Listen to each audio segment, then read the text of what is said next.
What we are about to show you is how an engine with a low displacement can have a high output of power with very good efficiency. Even if you're using it in the city or a suburban setting, could still be efficient. The world's first variable compression ratio engine. This engine of low displacement, optimal consumption, and optimal performance.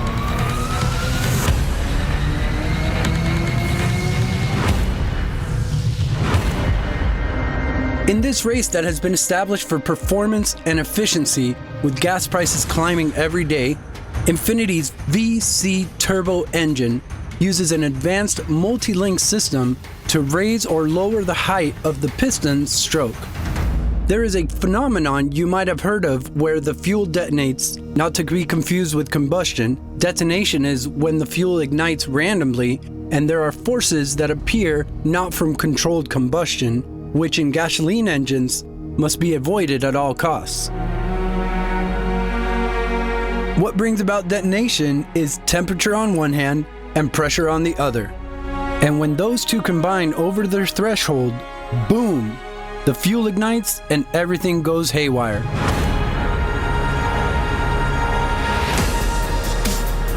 The performance of an engine is related to the amount of air and fuel I can insert into the engine. More energy, more power. Now let's define what compression ratio is how many times I can compress the mixture in a thing called the combustion chamber.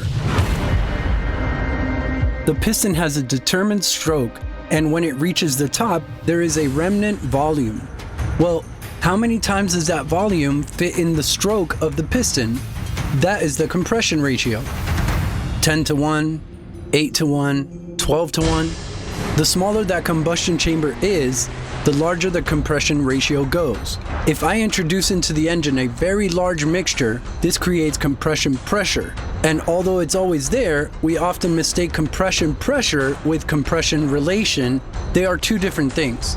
If I put a lot of mass in the cylinder and squeeze it, I'll have a higher compression pressure. Let's go over that again. I have a determined compression ratio. I put in a little mixture and I get a certain compression, let's say X.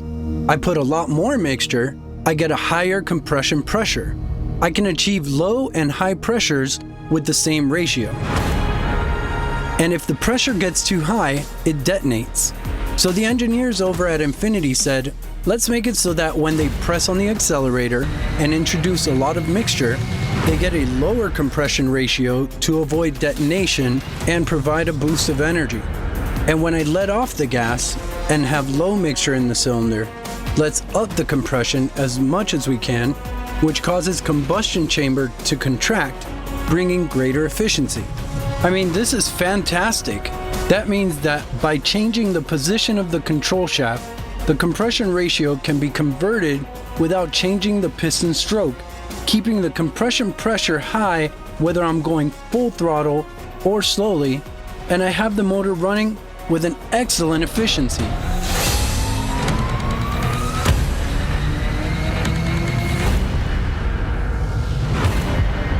To have this, they created the variable compression engine that is the engine we are seeing. It is quite a marvel. I don't want to get into telling you the messes of cams and levers and systems that are made for all this to work. It's complicated. The levers and the balancing, because all this must be balanced harmonically so the engine isn't rattling. That is, it's complex and expensive, but the idea is formidable. That the engine paired with a good turbo at full throttle will give you a great performance, and when I am quietly, calmly driving the engine, I get great fuel economy. It's almost the perfect engine. It's kind of expensive, but it's kind of perfect.